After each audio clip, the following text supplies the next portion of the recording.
Thomas was alone. Wow.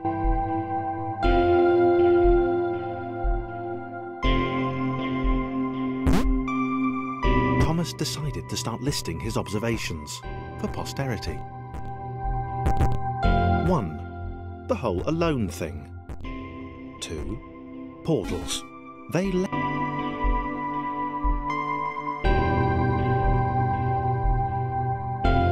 Okay, interesting. Thomas couldn't fall past this block. Think it, damn it. A big jump. But Thomas noted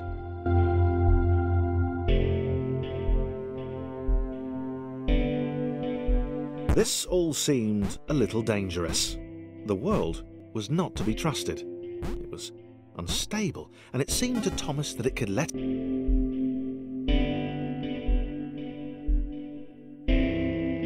Thomas wondered whether the portals were actually taking him anywhere. He felt like he was making progress, but...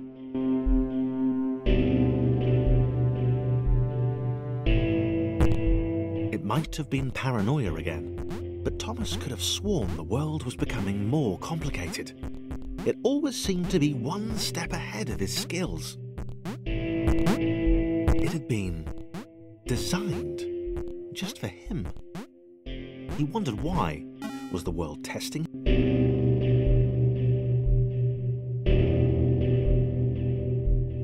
Something about the boiling, toxic, glowing water intimidated Thomas.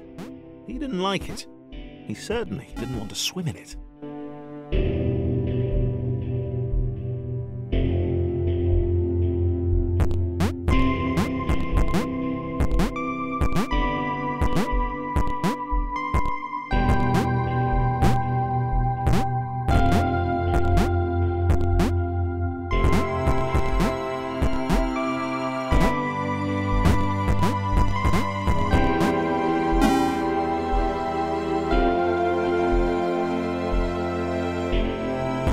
Had a new theory. The world was training him. He could feel himself getting smarter. There was the mental list to consider.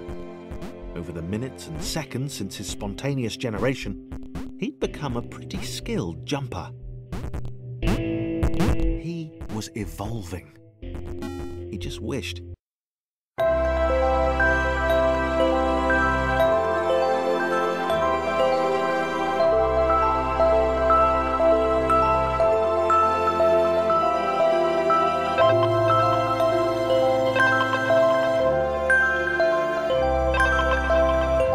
Chris took an immediate and deep dislike to the skinny red rectangle. Who the hell did this Thomas?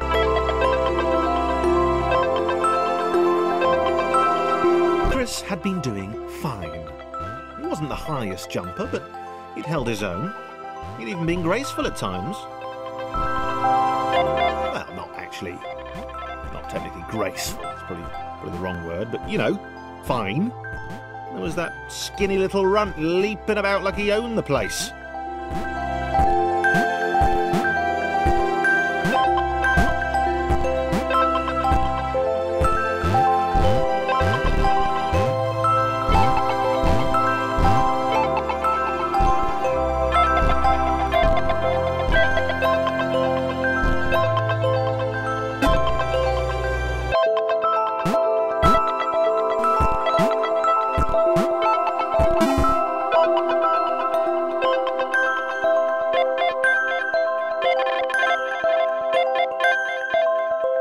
Okay, this was more like it.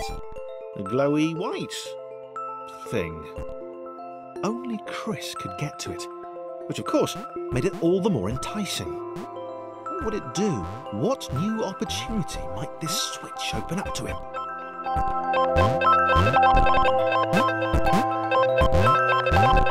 Grace. Another chance for Thomas to jump slightly higher than Chris. How fortunate. Seriously. This made the whole switch pressing thing entirely worthwhile.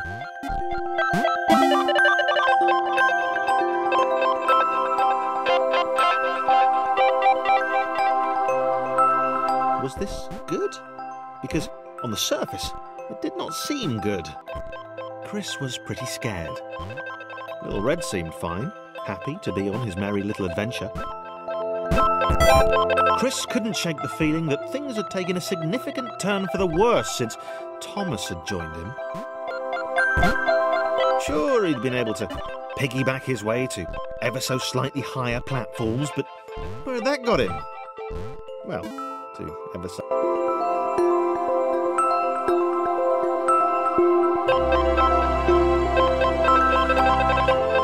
Chris stared at Thomas with pure hatred.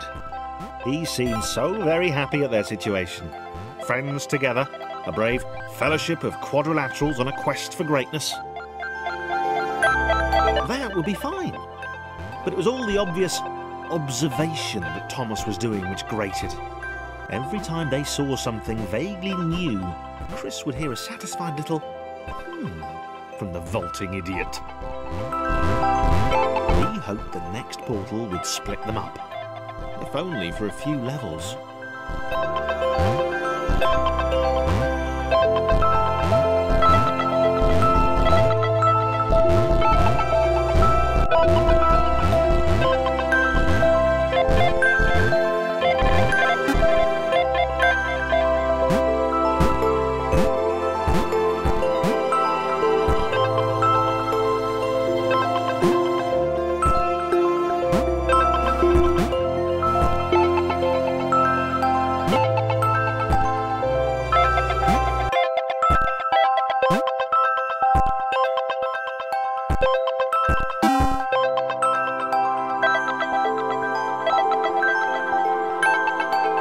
John knew.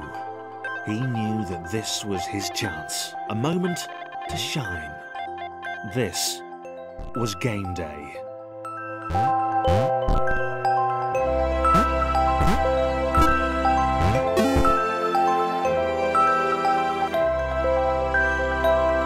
This would not do. John needed room to show off his exceptional skills.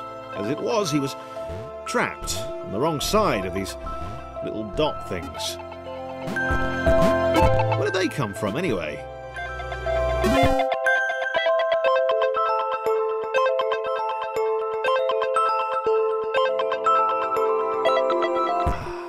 John inhaled the air of the open space, and it smelled of awesome.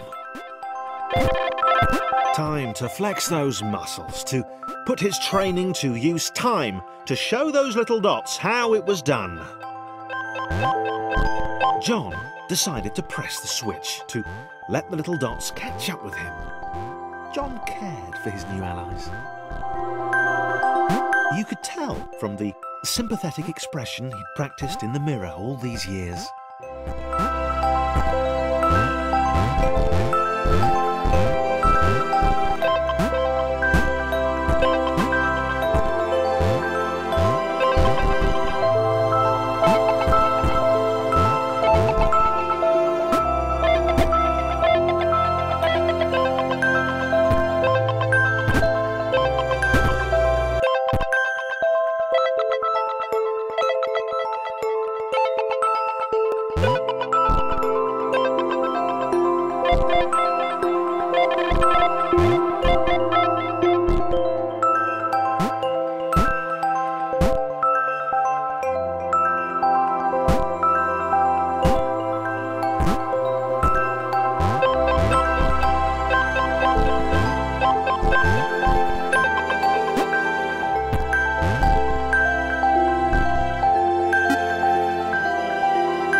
John was happy to keep helping. He felt it was important to his image that he was seen to help the little guys.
didn't mind them so much either.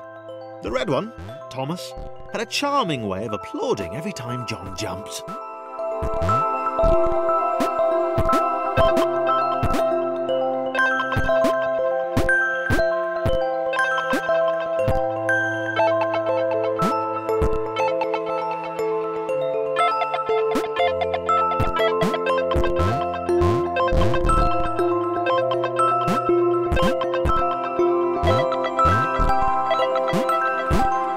The angry orange one was less immediately likeable, but his unremitting cynicism and tutting amused John.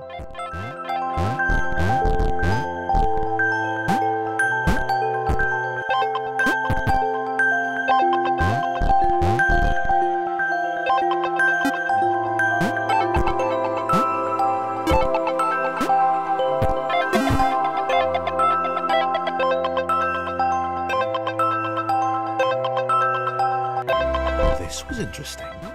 A floating target. This would require coordination, balance, and timing. John was sure the dots would be lost, but he was happy to guide them to triumph.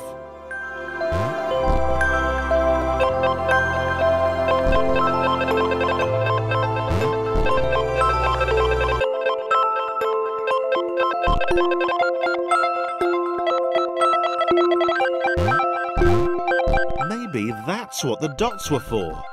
They were there to extend John's reach, to make his performance even more impressive. John liked the thought. He decided to keep them.